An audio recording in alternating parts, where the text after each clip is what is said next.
La dynamique sportive de la première partie de saison est plutôt bonne. Au niveau des seniors, on commence à se stabiliser après quelques remous. Au niveau du pôle formation, on est plutôt bien, voire très bien suivant les catégories. Au niveau du pôle pré-formation, là, on est très très satisfait. Et après, au niveau du pôle foot animation, ça commence à ressembler vraiment à quelque chose parce que on a augmenté un petit peu les effectifs U6, U7, U8, U9, une grosse stabilité au niveau de U10, U11 et un niveau général et un niveau d'ensemble qui est satisfaisant, aussi bien au niveau des résultats qu'au niveau de la pure formation en fait.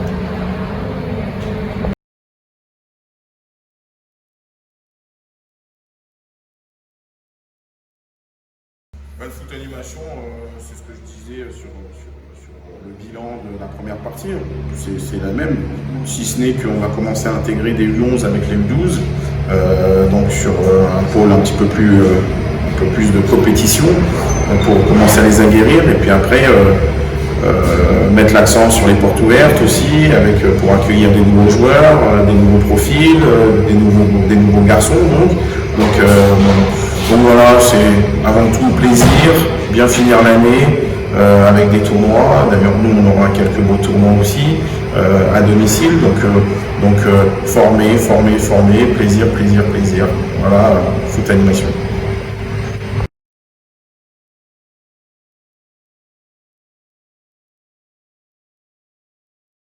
Alors, pôle préformation, je le connais bien parce que en plus d'être manager du club, je suis responsable de la catégorie 13. Mais je vais mettre l'accent sur les 14 qui avaient une différence notoire par rapport aux autres années, c'est que il fallait passer par des brassages. Donc dans un premier temps, on n'était pas, étonnamment, on n'était pas qualifié pour ces brassages. Et puis la Ligue et le district ont retrouvé la raison. Et donc, ils nous ont repêchés, ils ont bien fait, parce qu'on a fini premier de notre poule, tout comme le Stade Bordelais et Pessac FC qui n'étaient pas qualifiés non plus et qui ont aussi fini premier de leur poule. Donc, comme quoi, de temps en temps, il est intéressant de faire confiance aux sportifs. Nono, qui est l'éducateur, est un jeune éducateur, BPGEP chez nous, un gars sur lequel on mise énormément. C'était un groupe qui était un petit peu, pas meurtri, mais en difficulté pour la bonne et simple raison, c'est qu'ils ont traversé 1 an et demi de Covid sur une période de formation très très importante, U12, U13, donc on arrivait un petit peu, pas dans l'inconnu, puisqu'on connaît les valeurs et les forces en présence, mais il fallait prouver, ils l'ont bien fait sur la première phase 8 victoires, 1 nul, donc là, ils vont se retrouver dans une poule de 14 et 1 où il faudra bien figurer et où il va y avoir 2 clubs pro, Girondins de Bordeaux et puis pas mal de beaux voyages. Donc super, rien à dire en termes de formation.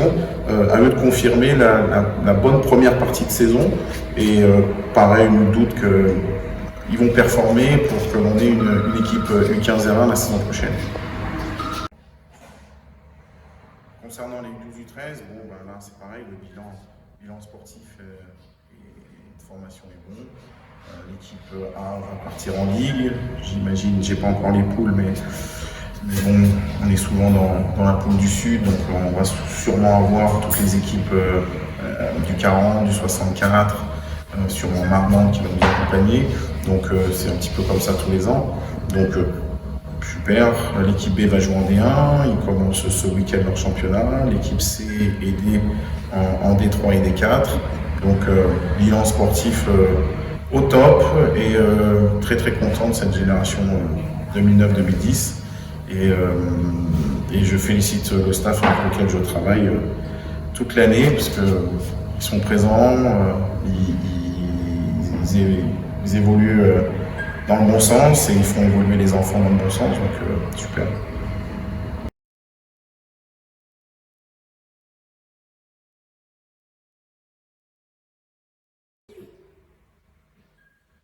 Le pôle formation, alors il y a nos U10 U17 R2 qui est notre seule équipe R2 au club, alors qui est une génération que je connais bien parce que il y a quelques années j'étais responsable U13 déjà et on était monté difficilement avec une génération un petit peu moins talentueuse mais très très courageuse et en fait elle n'a pas perdu ses valeurs depuis ces années-là. C'est une équipe qui remplit toujours ses objectifs. Donc c'est toujours un petit peu dans la difficulté. D'ailleurs, elle se forge dans la difficulté. Elle a passé 2-3 matchs un petit peu difficiles, mais tout le reste de la saison, c'est plutôt bon. Et là, elle a récupéré tout son effectif, parce qu'il faut savoir que des piliers comme Samuel, comme Coco, ce genre de gamins ont été longuement blessés et ça a pâti un petit peu la qualité des résultats. Mais nul doute qu'à mon avis, elle sera dans le trio de tête en fin de saison. Les U16, c'est donc une équipe R1 qui est en difficulté. Beaucoup de blessures aussi. Pourtant, c'est une équipe qui travaille, qui bosse, mais qui n'est pas linéaire dans les résultats. Donc, je pense qu'on va se maintenir tranquillement, mais j'aurais aimé qu'on soit plus ambitieux dans l'envie d'aller voir plus haut dans ce championnat de R1 qui peut être à leur portée, au moins en tout cas obtenir une 5e place. Donc à eux de prouver qu'ils en sont capables sur la deuxième partie de championnat. Et enfin, donc pour les U15 R1, donc là c'est une équipe qui est très très performante avec des joueurs qui sont sélectionnés au niveau de la Nouvelle-Aquitaine, 4 points d'avance sur le second, 2 matchs en retard. Donc c'est une équipe qui ferait preuve de beaucoup de maturité. Je les avais eus aussi, comme toutes les autres, de toute façon, en U13, et je pense que c'était une génération qui était capable peut-être d'accrocher le pitch national. Malheureusement, le Covid était passé par là, donc je ne suis pas du tout surpris par leurs résultats, aussi bien par le sérieux du staff, aussi bien par le sérieux des joueurs. Pas de surprise. À leur place.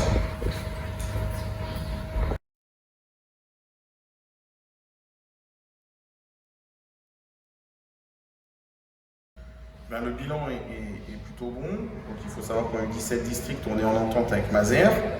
En U15, on est tout seul. Alors c'est des équipes qui sont un petit peu compliquées parce que les éducateurs récupèrent des joueurs qui sont déçus de ne pas pouvoir jouer en régional. Donc il faut être éducateur, il faut être psy, il faut être copain, il faut être un petit peu tout. Donc c'est parfois un petit peu compliqué, mais il est important de bien s'occuper de ces deux équipes-là pour la bonne et simple raison, c'est que ce sont des joueurs qui sont amenés à jouer parfois avec nos équipes règles. Donc les deux équipes sont montées en D3, c'était l'objectif sportif qu'on s'était mis, c'est réalisé, donc objectif global plutôt satisfaisant.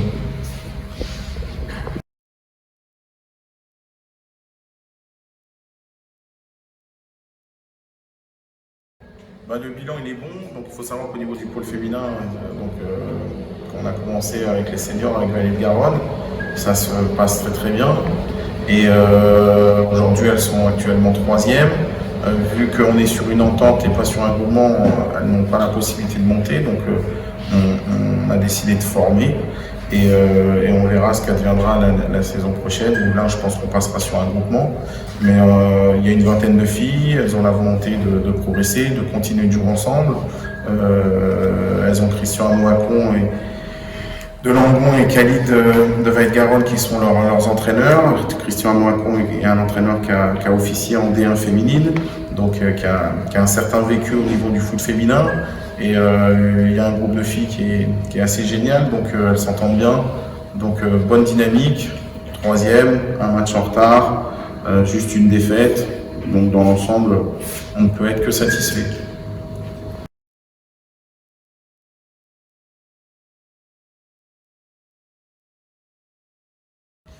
Les seniors garçons, ça a été un petit peu compliqué en début de saison. On changeait de coach, donc on changeait de méthodologie, on changeait d'ambiance, avec un groupe qui avait certaines certitudes, mais on avait aussi certains doutes. Nos certitudes se sont confirmées, malheureusement nos doutes aussi. Donc il a fallu recomposer. On arrivait aussi sur un conflit de politique sportive. On avait beaucoup de joueurs issus de Bordeaux ou d'ailleurs. Et ça fait 4-5 ans qu'on est sur une dynamique sportive de politique de formation.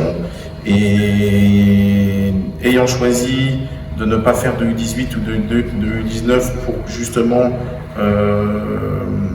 que ces joueurs-là, on puisse leur donner une place au niveau des seniors, justement il fallait leur donner cette possibilité de jouer.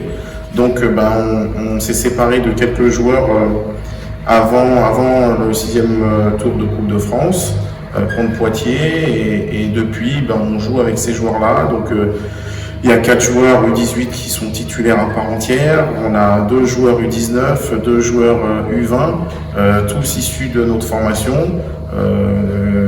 On a noté le retour de Jordan Carreno, qui est un pilier du club et un enfant du club, mais qui a une trentaine d'années, donc c'est un enfant qui a vieilli, mais je ne sais pas s'il a vieilli, mais il a plutôt mûri, et qui amène toute son expérience, plus 3-4 recrues qui font le job. Donc aujourd'hui l'équipe première est 5e, et puis bien au chaud au milieu de classement, et on espère grappiller ce qu'il faut grappiller, déjà pour vivre une fin de saison tranquille, et puis après il arrivera ce qu'il arrivera. Au niveau de l'équipe B, évidemment, elle est partie comme un boulet avec cette première place pendant très très longtemps. Malheureusement, le fait qu'on perde 5-6 joueurs, il a fallu intégrer des jeunes joueurs de l'équipe B qui étaient des piliers en B et qui permettaient à l'équipe réserve de gagner tous les week-ends. Il a fallu les remplacer, peut-être par des joueurs encore pas prêts, aussi très jeunes. Mais là, chez le leader Lège, cette semaine, on est allé chercher un match nul, on a presque pu remporter la victoire en fin de match. Donc tout est encore très ouvert, on est à 3 points de la montée, on est quasiment sauvé. Donc les joueurs vont pouvoir jouer dans une grande liberté et continuer de se former à ces niveaux-là.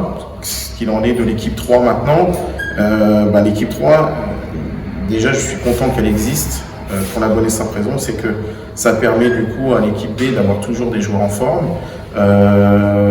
Malgré tout, c'est aussi un petit peu difficile au quotidien, un petit peu un manque de sérieux de certains joueurs et d'autres qui le sont beaucoup, très très sérieux aussi. Donc ça peut entraîner parfois des conflits, de manque d'effectifs, ce genre de choses.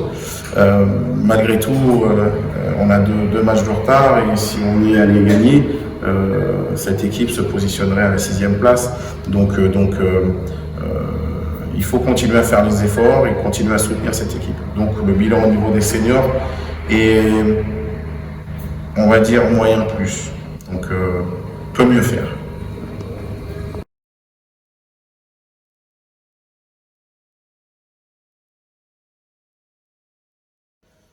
Sur le foot animation, là il n'y a pas de bilan de résultats à faire, vu qu'on s'en fout royalement. L'objectif il est uniquement sur 2 choses: 1, le plaisir, et puis 2, former les joueurs. Donc ils commencent à toucher du doigt tactiquement, avoir beaucoup de repères dans l'espace, faire progresser l'individu, ce genre de choses. Donc là, on est très très satisfait. Guillaume et son équipe au niveau des U18 font un gros travail pour justement préparer les générations qui vont arriver sur le pôle au-dessus. On a ratissé un petit peu plus large sur les pôles, sur les catégories débutantes, donc U6, U7, U8, U9. Et je pense qu'on a des générations 2013, 2014, 2015 qui commencent à... On décèle quand même quelques petits talents, donc à nous de bien bosser, et puis à nous de bien les agrémenter les futures saisons avec des joueurs qui vont venir de l'extérieur, et d'aller toujours plus loin dans cet esprit de formation que le club a choisi il y a quelques années maintenant.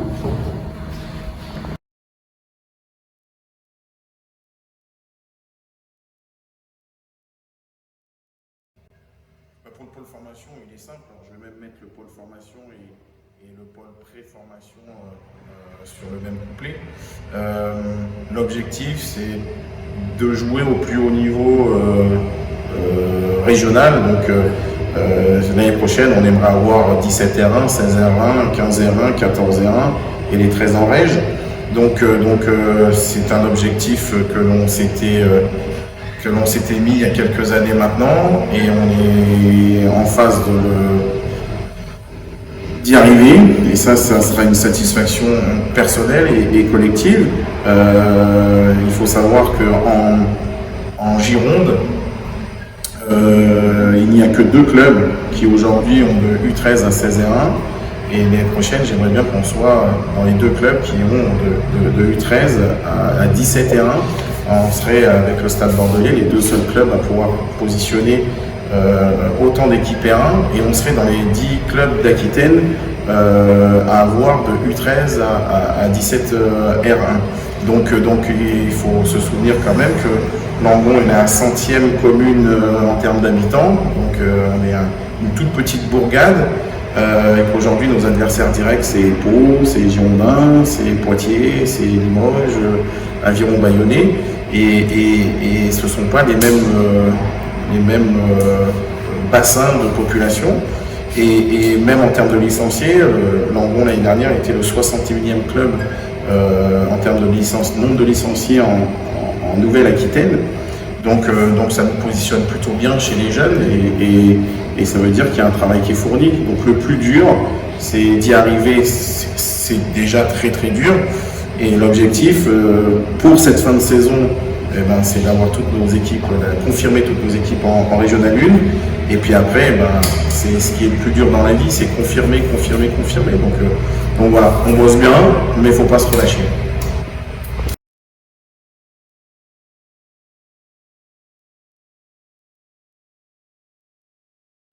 L'objectif, il est déjà de bien finir la saison, donner du temps de jeu à ces enfants-là. C'est pas parce qu'ils jouent en district qu'ils doivent être moins bien traités que les joueurs qui jouent en ligue. Et puis ensuite, donner du plaisir aussi à des enfants. On est un club où c'est vrai, on est très connoté compétition. Mais on a aussi des joueurs de district, il n'y a pas de honte d'être un joueur de district. Tout le monde a le droit de faire du football à Langon, quel que soit le niveau sportif. Et puis ces gamins-là s'entraînent, ils sont sérieux, ils sont joyeux, ils ont des résultats sportifs. Donc, tout va très bien. Donc, l'objectif, l'objectif majeur, ça sera le plaisir et continuer d'évoluer dans de la formation.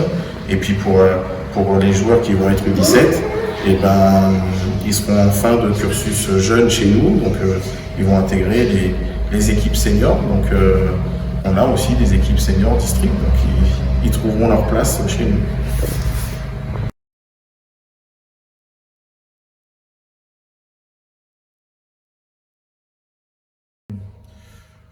C'est toujours de jouer, prendre du plaisir, de continuer à progresser, et puis nous, à terme, de se mettre autour d'une table avec les dirigeants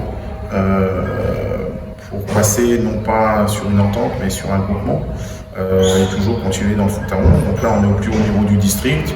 Pour l'instant, on s'y trouve très bien, et puis peut-être à terme, après, de voir pour agrémenter non plus un pôle féminin senior, mais d'y mettre des équipes jeunes. Donc ça sera un objectif à court et moyen terme, voilà, parce qu'il faut aussi qu'on augmente nos structures terrain. Donc tout ça est envisagé, mais il faut que ça soit envisageable.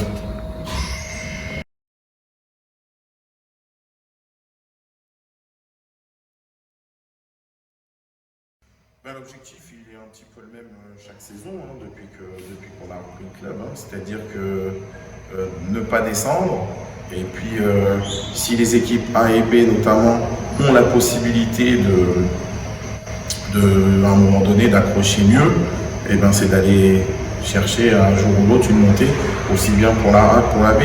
Maintenant, il est très très compliqué de mettre des objectifs. De toute façon, on ne connaît pas les forces en puissance, ce genre de choses. Et puis même, on voit par exemple en Ligue 1, quand on regarde les previews qui sont faites dans l'équipe ou dans France Foot en début de saison et qu'on regarde le classement en fin d'année, c'est les équipes qui sont européennes, c'est pas toujours celles qu'on avait prévues. Les équipes qui descendent, c'est pas toujours celles qu'on avait prévues. Il se passe tellement de choses dans une saison sportive que voilà. Maintenant, c'est faire au mieux et d'intégrer un maximum de jeunes joueurs de notre club. C'est pour ça qu'on a fait le choix il y a 2 saisons de ne pas faire de U18, U19. C'est leur donner du temps de jeu pour que les joueurs à 21, 22 ans, ils aient 50 ou 60 matchs de seniors et qu'ils se soient aguerris. Donc voilà, il est là l'objectif.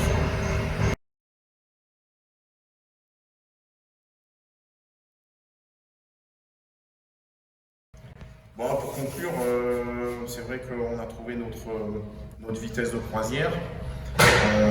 On est sur un projet sportif qui date de 4-5 ans. Alors, on a fait un petit peu différemment des autres. On a pris le chemin le plus long. C'est vrai que si on avait voulu faire court, on aurait mis des fixes, des grosses primes de match, ce genre de choses pour nos seniors. Et puis, sûrement qu'on serait peut-être remonté en R1, mais le socle n'aurait pas été solide. Nous, on a décidé de prendre le chemin le plus long. Pas de fixe, pas de prime de match. Et l'objectif, c'est refaire les fondations, monter la maison, stabiliser la maison et embellir la maison. Donc aujourd'hui, on a fait les fondations, on a monté la maison. Maintenant, voir qu'est-ce qu'on peut aller chercher en plus. Mais une chose est sûre, c'est que si on était amené à quitter le club aujourd'hui, on quitterait le club de façon très saine et sportivement, avec les équipes quasiment toutes au plus haut niveau régional. Donc ça aurait été une grosse satisfaction pour notre équipe dirigeante.